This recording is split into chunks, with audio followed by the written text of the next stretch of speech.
Welcome to Global Reports on Liberty Television. I am Arthur Brooks. At the bottom of the screen you should see the channels where you can watch us across Nigeria and across West Africa. Today we look back at some of the reports that have featured in the world's news for the last 7 days. I'm joined in the studio today by my good friend, Ferdinand Okonkwo. Thanks for having Ferdinand. me. We'll ask you welcome. Before we go into the main parts of the programme, let us look at a roundup of the newspaper reports globally for the last few days.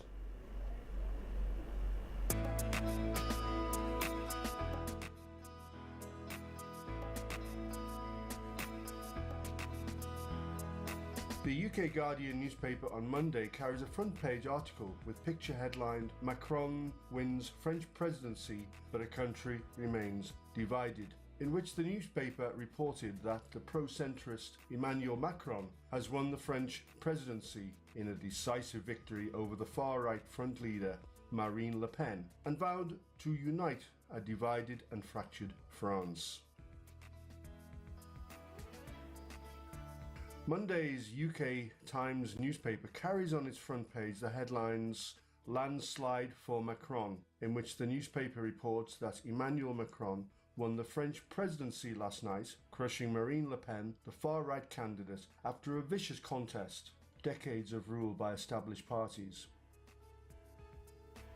The Arab Times newspaper out of Saudi Arabia on Sunday carries a front page headline "Opposition official Iran should play no part in Syria escalation zones," in which the newspaper reports that Tehran committed war crimes and must be held accountable, advisor tells Arab News. A key Syrian opposition official has said that Iran is part of the problem and should have no role in the newly implemented de-escalation zones. The Cape Times of South Africa on Monday carries the headline "Gone Too Soon," in which the newspaper reports on the burial of 20 children and teachers who died in a horrific bus crash in South Africa a week ago. The front page carries pictures of the children who perished.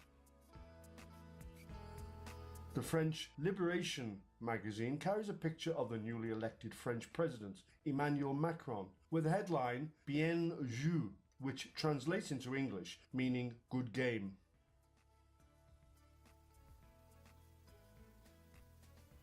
The German newspaper Der Tagesspiegel carries on its front page a picture of the newly elected French president Emmanuel Macron, which is labelled "Auf geht's," which literally translates as "awesome."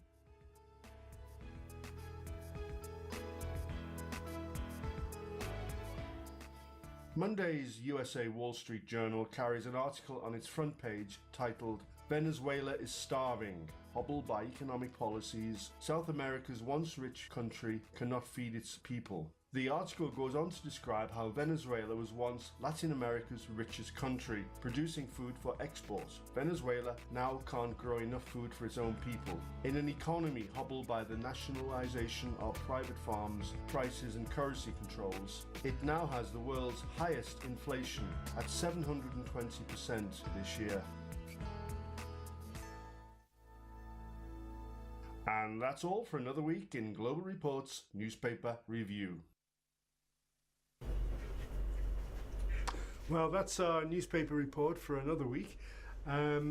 This week, one of the main international news stories which has been leading has been the French election. The new French president is Emmanuel Macron, who won in a runoff with Marine Le Pen, the far left wing. Both of them are not part of the traditional French political scene. Just watch this video report from Reuters News.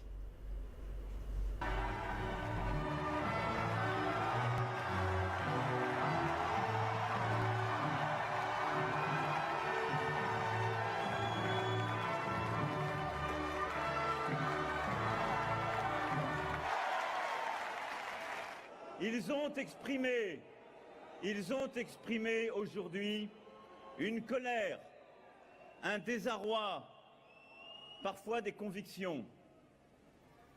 Je les respecte. mais je ferai tout durant les 5 années qui viennent pour qu'il n'ait plus aucune raison de voter pour les extrêmes.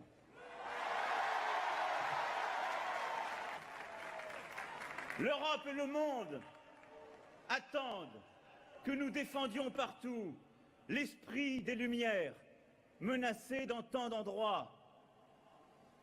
Ils attendent que partout nous défendions les libertés, que nous protégions les opprimés. Ils attendent que nous soyons enfin nous. Cette majorité de changement, c'est ce à quoi le pays aspire et c'est ce qu'il mérite. Cette majorité de changement, avec humilité, avec force.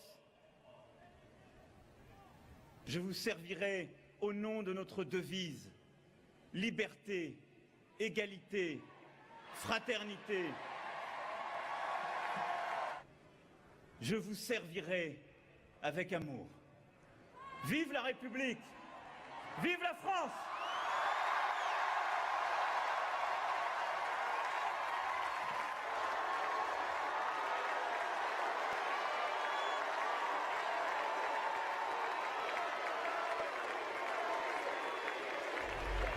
There you have it. The French have a new president as of Sunday night.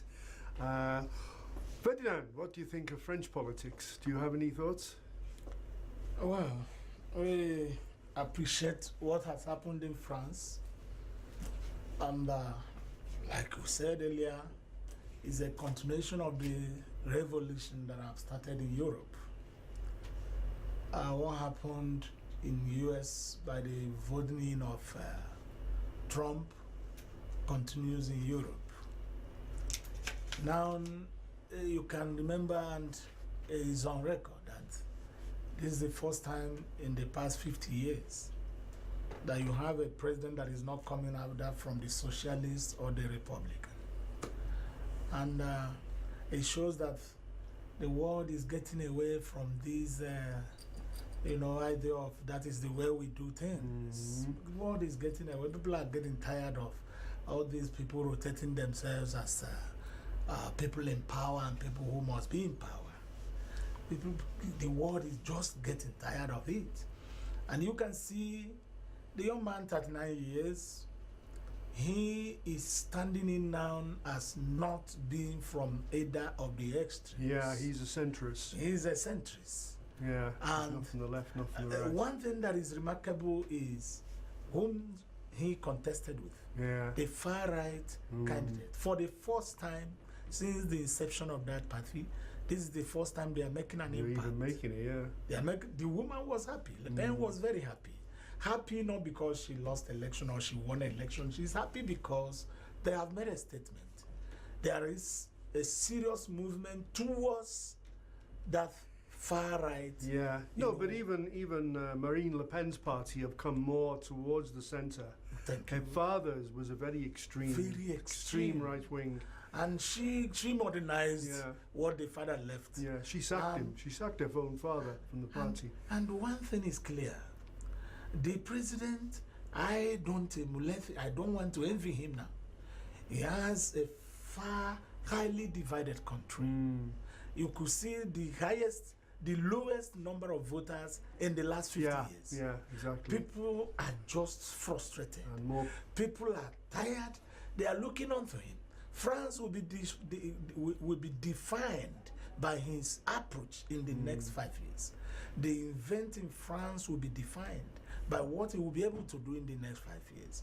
And mind you, the alliance he had with the ruling party, very soon, I believe, he must have to separate himself he must have from that fundamental thing that the people have rejected. I think he should know that history is waiting for him, either to put him in the good book or in the back. And there are lots of interests. So European countries must have pressurized France not to give room to the disintegration of Europe. Russia was in the waiting. Marine Le Pen wanted She wanted it, after the and you British could Brexit. see at the last minute of the election campaign, Macron's website was hacked. Exactly right. what happened in the US. And all fingers pointed to Russia. In fact, to Ukraine, and of course, Ukraine has still got a lot of allegiance to Thank Russia, you. so it's going in the same direction. We are seeing something that will be interesting Something bizarre. in the next couple of years. Events unfolding will be very interesting to students of international politics. That's fantastic, Ferdinand. We must move on. We've got a couple of more things to cover. Second thing which was of interest this week, I would say, is the release of another 82 girls from the Chibok girls from the clutches of Boko Haram. Watch this video from Al Jazeera.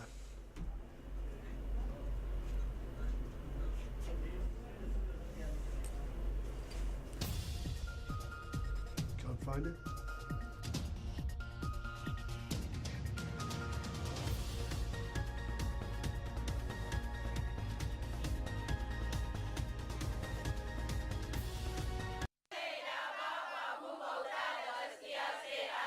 Huddled together, chanting prayers in front of the Boko Haram flag and facing a man with a gun. Pictures that help the world learn what happened to the 276 schoolgirls. They were seized by the armed group in April 2014 after its fighters stormed their secondary school in the remote Nigerian region of Chibok. Now and alive! It prompted outrage around the world and a campaign to set them free. Like millions of people across the globe, my husband and I are outraged and heartbroken over the kidnapping of more than 200 Nigerian girls from their school dormitory in the middle of the night. This unconscionable act was committed by a terrorist group determined to keep these girls from getting an education. Some of the girls were released by Boko Haram after negotiations last October, but many more remained in captivity. Past negotiations are said to have been stalled by increased fighting between security forces and Boko Haram. Now 82 more of the girls have been released in a deal said to be a prisoner swap, the result of talks between the government and the group. I think that the approach that the government has taken, I think if they stay on course, which I'm sure they will, I think we'll probably see more girls being released. Between January and now, we've had this little bit of lull in the negotiation process or sort of working out some of the kinks. I think that if they continue to do that, then we're likely to see more girls released. It's not clear how many schoolgirls are still being held, where they are, or when they too might be set free. The news of the release was greeted by excitement and expectations. Anxious mothers who have not seen their daughters in 3 years are hopeful that their children are among those who've been freed. It's not clear how many fighters were exchanged for the girls and if ransom was also paid. President Muhammadu Buhari has promised to continue negotiations until all captives are free. But many Nigerians know that dealing with Boko Haram is a very long and painful process. Ahmed Idris, Al Jazeera, Abuja. There we go. This another trending story. I think now there's something out of the original 276 girls. There must be over 100 still missing with or where they are with the Chibok, with the Boko Haram. Ferdinand, what's your take on this development? Thank you. I believe this government should be commended instead of being condemned. We should commend what they have done. We should appreciate it. Whoever is criticizing it should have given us the alternative.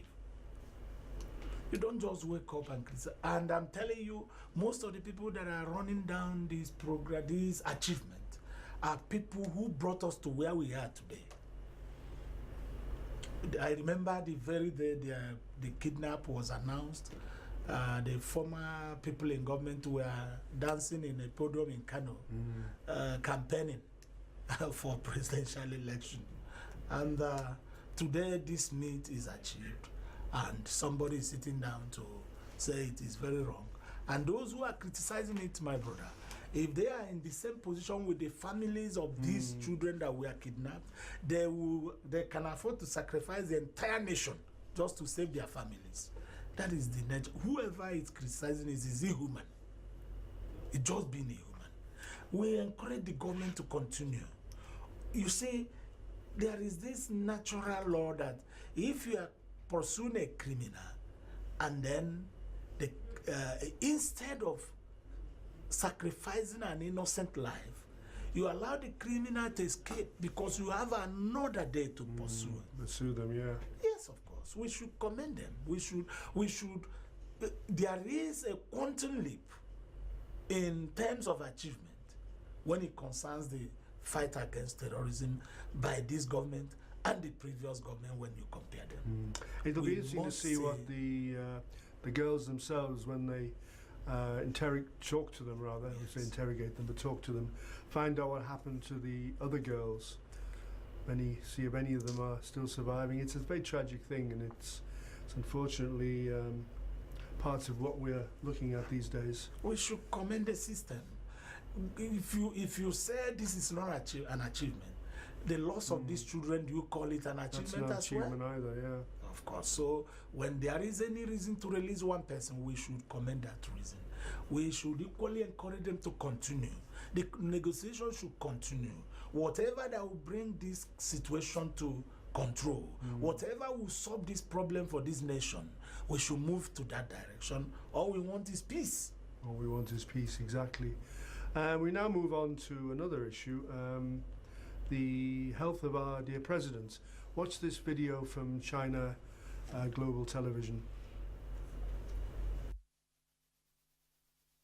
President Muhammadu Buhari has made his first public appearance in weeks to attend President Muhammadu Buhari has made his first public appearance in weeks to attend Friday prayers after missing a number of public engagements due to poor health.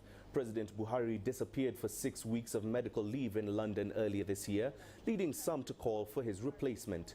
The 74-year-old returned to work in March but has missed 3 straight weekly cabinet meetings. The uncertainty over his health has raised fears of instability in Africa's most populous nation and one of its top oil producers. Buhari's health has been concealed from the public. He has, however, made reference to previous blood transfusions.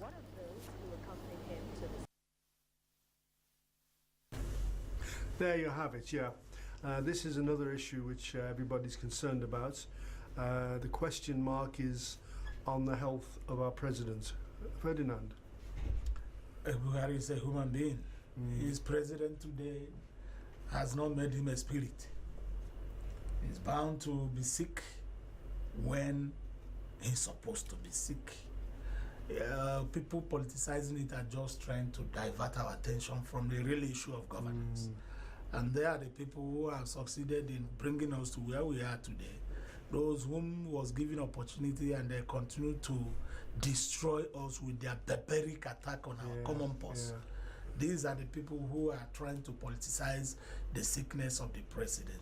I don't know what anybody will make in politicizing issue of somebody's health. Will you remain here till eternity? You will die one day, whether you are president or no president. You will die one day. The truth of the matter is this man working? Yes, to some extent. He may have his shortcomings. And does he have a team that's working? He does. Thank you. We are seeing impact. We are seeing impact.